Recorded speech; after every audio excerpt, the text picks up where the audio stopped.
special is there's something for everybody here. If you want to have eggs at 3 o'clock in the afternoon, we serve those. Nice. If you want to bowl, you can bowl. If you want to play skee ball, you can play skee ball. So I think what it does, it just eliminates a lot of naysayers because everybody can kind of decide on something to do while they're here. Everybody has a good time. And you're absolutely right. I mean, there's something here for everybody. You got the games, you got the karaoke, you got the bowling, exceptional food. And we got the adult milkshakes as well, which are phenomenal. Absolutely. But this is really a place where people can gather, have a good time, and celebrate with one another. So I know you had some corporate events going on today. You guys host parties all the time. If people are interested in coming here, checking out this space as a big group, what do they have to do? Actually, they can just call the front desk and ask for some directions on how to get a party booked, holiday parties, corporate events, even a reservation for a party of 5 or 6 coming in on Friday night. We'd love to have you. Our goal is, hence the word social. We want you to hang out and spend time. That's what it's all about. Yeah, we're having a good time. What's going to be coming up next here at Punch Bowl Social? Because you guys are always very innovative. You had a cocktail contest. Who can craft the best cocktail? What's going on next here at Punch Bowl? Actually, we're going to be going through a little bit of a menu change here. Nice. Don't want to let the cat out of the bag. So we'll be making some changes along the way. And, really, we're kind of gearing up for our holiday season right now. So summertime for us is kind of our softer time of the year. Getting into winter. The worse the weather, the better, busier we are. Absolutely. So you can come here all day and hang out. So a couple sneaky things coming up, but going to have to keep them under wraps for now. Greg Mulrenin, General Manager here at Punch Bowl Social. And we actually have some lovebirds in back that met here on New Year's Eve. Last New Year's, we were here celebrating. So a place I'm personally associated with, and now it's a pleasure to have you guys affiliated with Talk North Podcast Network. Greg, thank you so much for the time. Really appreciate it. Thanks, guys. It's been a pleasure having you. You guys are a class act. Thanks for coming. Absolutely. Thank you, Greg. Greg Mulrenin, one of the best in the business, and a team that looks to be one of the best this year is the Minnesota Vikings. We're going to continue our NFL talking football division breakdowns. Right. And time for the flow to start. You got to start with the Vikings. And Rick, I love, we're gambling men. They're plus 135. That's insane. The odds are in our favor. So you bet 100, you win 135. We got some skull chance going on here at Punch Bowl Social. Oh, giddy up. Oh, wow. Vikings, we just gotta check. We're just gonna slip that under here. Oh, it was on the floor. Okay, well, hey, money for Talk North. They're the betting favorite in this division, Rick. They were 13-3 last year. And as you put, we have the You Like That man now back in soda. You like that? All right, quickly. We're going to compare Kirk Cousins to the other quarterbacks in the division, minus Mitch Trubisky, because Money Man Mitch is still on the rise, folks. Don't give me that look, Wisconsin. All right, so in the last 48 games that You Like That, Kirk Cousins has played 13,176 passing yards, 81 touchdowns, 36 picks. Okay, respectable. Guy slings it. 97.5 QB rate. Let's compare him up to the man who wears number 12 in the gold and yellow. Yeah, Aaron can't keep Rodgers. his collarbone healthy. I mean, it's unbelievable. What happened to him? Anthony Barr? Aaron Rodgers, in his last 48 games, 12,000 passing yards. That's pretty low. 103 touchdowns, 20 interceptions, 102.8 passer rating. I mean, he's good. That's pretty good for But Kirk could be better. Kirk has more yards, a few less touchdowns, but who was Kirk throwing the ball to? Well, you got Stephon Diggs and Jamison Adam Thielen. Crowder? But you're talking in Washington. Yeah. Days. Yeah. Oh, it's unbelievably brutal. But now he's got the weapons. And here's Adam Thielen last year, ladies and gentlemen. Was 8th in the league in receptions with 91. He was 5th in yards with getting over 1,200. Here's the stat I really like. He was 5th with 20-plus catches last year. Yes, Adam Thielen. And Kirk Cousins has been top 5 in the league in throwing 20-plus yard passes the last 3 years. So Kirk Cousins is a guy that likes to stretch the field. We have the receiving corps to do it. Stephon Diggs was top 20 on the list as well in only 13 games played last year. And that's not even talking about the best point of this team. It's the defense. They led the league in points against last year with 252. And in 2016, they allowed 307. That was 5th best in the NFL. So it's really a team that was complete on defense. Last year, Case Keenum made this offense look great. But now with Kirk Cousins, he is a more talented quarterback, all bets are off. And the over-under is 10 on this team. I don't know how that's possible either. Vikings are going to win more than 10 games. If you have money in any sort of gambling outlet, please put money on the Vikings to win more than 10 games. It will probably happen. Thielen and Diggs combined for 2,100 receiving yards and 12 touchdowns. That's a very good duo. On the other end, the Green Bay Packers finished 9-7 last season. 7-9. That's what I said. Yes, you did. Trying to pump up the boys. Paying them out. 7-9. 4-4 at home. What happened to the Lambeau faithful? The Lambeau leap was Not a sure little about that. low last year. They were 3-5 on the road, under 500, and 2-4 in the division. Vegas has them over under at 10 wins as well, plus 140 to win the North. What are we thinking about that?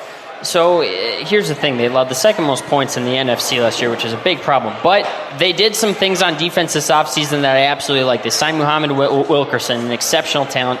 You got Kenny Clark and Mike Daniels on the defensive line, who I actually think is a very good player. Clay Matthews is a name that is polarizing, but his production really hasn't been there. His highest sack total was 13.5 in 2010, and in the last 3 seasons, he hasn't even gotten up to double-digit sacks. But you pair that with Nick Perry, a pretty good player out of USC, and it's also a secondary that has a lot of great players, Tremont Williams, and you also have Jair Alexander and Josh Jackson, some rookies that Dix. could be really good. And you got Clinton Dix from Roll Tide, Alabama. So it's a defense that I actually think is incredibly improved from last year. They're going to play a lot better, and you have Aaron Rodgers back. Jordy Nelson gets shipped out. I don't think it's really going to matter. You still have Devontae Adams, still have Randall Cobb, and also Jimmy Graham is an exceptional red zone target that We've they been get as talking well. about So him. The last 3 weeks, Jimmy Graham has made the flow. All right, we got some folks, diehard Packer fans in here. We want to get their take. Any of you guys willing to step up to the mic? Yeah? All right, we got a winner here. We got Ty. We're taking Ty's going to come up. hot takes from the crowd. So me and Rick are both on the bandwagon of the Vikings. This is our buddy Ty. He shares a softball team with Rick and some of our other buddies that are here. So Ty, as a true Wisconsinite, please give us your impression of what you think the Packers are going to do. Well, the expectation is always to win the Super Bowl. Okay. That's the plan. You guys have done this that year. once. With A-Rod, excuse me. Thank you. Yeah, he knows. So to Yeah, get high there, expectations. they got to win the North, right? How do they Yeah. do it? How do they do What it? has to go right for the Packers to do it? Well, you mentioned the upgrades on the defense. Yes. You a big Josh Jackson supporter? I know there's a few that like Oh, Josh yeah, Jackson. big Josh Jackson supporter. Just ordered his jersey a few days ago, actually. Oh, good for you. Yeah. Fanatics.com had the promo code from the plug over there, Kale Paczynski. Good guy. Yeah. But yeah, big upgrades on defense. Mike Pettin, also D coordinator. I don't know about him. okay, sure. DC? New D coordinator, Dom Capers, shipped him out of the yard. Yeah, Capers have been there a little bit too long. Yeah, I he think. should have been shipped out about 5 years ago, but All right. This is a true take from And now, Packers fans. Ty, before you leave us, do you think the Bears Ricky's Bears, do you think they stand a chance this year? I don't Now think. we're teammates here, man. Yeah, I know. I don't think this year you have a chance, really, unfortunately. Possibly in the near future, but I don't know. Sorry. I have to agree. I'm sorry, Rick. You guys are plus 700 You guys are to ganging take up home on the me. North. It's All not right. going to be pretty. All right, Ty, what's the Packers' record at the end of the 2018 regular season? I'll go with 12-4. Okay. All right. Doesn't sound unbelievable. Selling I high. could buy that. Did you get some hams? We had the alcohol hams. special here You for Ty drinking North hams with tonight? hams. Yep, I was pounding the hams over there at the table. Had one of them. Fantastic. All right. Ladies and gentlemen, $2 Ty. hams. Ty, thanks for coming up, buddy. Appreciate Thanks. it. You know, So, Ty could be our official Viking or official Packers spokesperson. Packers correspondent. I think Oh, I think yeah. that might be in your near future. We might be seeing Ty again on the floor. He's got a nice sharp cut here too. We got Ty's a golfer, It's a too. great crowd here at Punch Bowl Social. We look forward to hopefully having our next outing here. But Rick, we just mentioned it. You're the Bears. Bear down? 5-11 last year. Yes, we got some Bears fans in the crowd. It's not Thank a good you. record, but it's good for getting a high draft pick. You guys draft Raquan Smith, one of my favorite players in the draft, a middle linebacker Dick out Butkus of Award Georgia. winner. Yep. Listen, Rick, they were the only team in the NFC North not to score at least 300 points. However, the defense was good. You guys actually had a better point differential than the Detroit Lions, so the defense seems to be promising. It seems to be there. You guys signed Allen Robinson. You guys signed Taylor Gabriel out of the Atlanta Falcons as new head coach Matt Nagy, and you get Trey Burton as well. So, seriously, be honest. What do you expect from the Bears this year? What do you want to see? Well, we let go of Robbie Gould way too early, and it bit us last year. The Gould is 49ers gold, man. beat us 15-0 with Robbie Gould scoring all 5 field goals. If we had Robbie Gould, we'd be winning these close games. But what's going to happen this year, Mitch Trubisky's going to get us the lead. Okay. Something's going to happen funky. We're going to lose the game late in the fourth quarter, and I'm okay with that because we're going to get a high draft pick, and we're going to build the future, and then purple and gold, gold and green, whatever the Packers colors are, we're coming for you. And it's going to happen. We didn't win a game in the division. Bears were 0-6 against the division last year. Could you believe that? That's brutal. Is really low. Their over-under is 6.5. So you figure they're going to win one game against the Lions, one game against the Packs in Lambeau on opening night, and probably beat the Vikings at home because they always play Vikings well. So there's 3 wins right there. Their over-under will be over 6.5. And it should be noted, last year your team's leading wide receiver was Kendall Wright with 59 catches for 614 yards. He is in the process of most likely getting cut by the Vikings. So second leading receiver, Tyreek Cohen with 53 receptions. Talk about a receiving corpse. But now we got Allen Robinson. We got Trey Burton. He's going to catch some touchdowns for us in the red zone. And, the 1-2 punch of Howard and Tyreek Cohen, pretty good.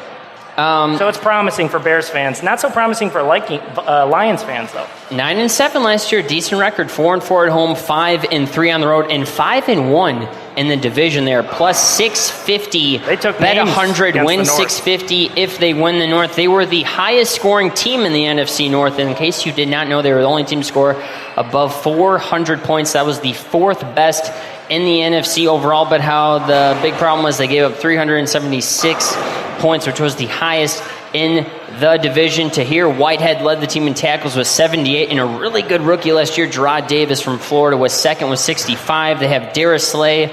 Yeah, Darius Slay led the league, tied for the league lead in interceptions with 8. And he had a lot of tackles, too, with 54.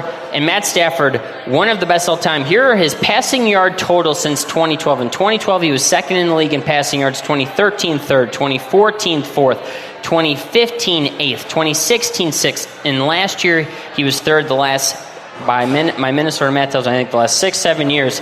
He's always been at least top 8, so he's a guy that can throw for a bunch of yards. Marvin Jones and Golden Tate were very good fantasy players last year. Both over 1,000 yards receiving last year total. Problem is they're just one of those average teams that you just don't necessarily see getting better, and they didn't necessarily do anything to bring that out of you. Don't have a great run game. Again, Stafford throws the ball 700 times a year, 600 times a year. It's incredible what they do, but they can't stop teams outside the division, right? On the road, they had a positive record, but they still finished 2 games above 500. Again, the Lions are the Lions, folks. And I don't think much is going to change with them this season. They signed LeGarrette Blount. They still have Theo Riddick, LeGarrette Blount as well. And Amir Abdullah. And Kerryon Johnson's a rookie that they drafted as well out of Auburn, a guy a lot of people like. That's the NFC North. I'm going just as we basically have it listed. I think I'm going Vikings number 1, Pack right behind them at 2. I'm going to put the Lions 3, Rick, and I'm putting your Bears at 4th. Do you disagree with my list? Yeah, I'll go. Well, just because the Bears are going to finish 3rd. Watch out, Packers. They might finish 2nd ahead of Green Bay. Coming for that 3rd table. You guys don't think we're serious. I mean, it's premature right now for Chicago, but it's coming. It's a work in progress. Trust the process, as everyone knows that hashtag has gained some clout. No, I think the thing with the Bears that a lot of people should be very aware of is that Jared Goff did not have a good rookie season whatsoever. The Rams were last in the league in points scored his rookie season. Last year, his sophomore season, they were first in the NFL in points scored. Last year, Carson Wentz, in his second year, was leading the league in touchdowns until he got hurt and really had basically an even touchdown to interception ratio in his rookie season. So Mitchell Trubisky was athletic, showed you signs, but his numbers certainly were not good. In his second year, a new offense, a new coordinator. Exactly. Things could be different. So the Bears are certainly a team that I'm going to be betting. I think they're going to be covering a lot more than they're not early in the year. That's a betting trend to watch out for. And as we typically do as we sum up football and we get to the end of our show, we always do one thought. Rick, we'll close out with yours. What do you got, man? All right, so one thought is really just something random that we think about that throughout the week that's relevant in our lives. My one thought this week, don't do heroin. Touche. Just finished a book called Cherry by Nico Walker, and I learned that you should never do heroin in your life. The context is legit.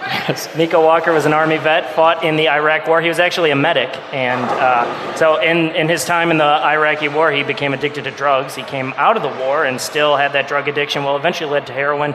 Needed a lot of money to support that, started robbing some banks, ended up in jail. Some publishers contacted him, learned about his story. He told this story in this book that I read called Cherry, just released a few weeks ago. I finished it. I'm a slow reader. Really good book. But you're smart. Read. Yeah. A part of my one thought is read. The other part, don't do heroin. And that's my one thought. And you were telling me you almost kind of felt like an addict as you were reading. You kind of got in the mindset of him, and it made you a little uncomfortable. If you've got a craving for some crack, it will take everything out of you to get it, apparently, according to this book, and it really draws you in.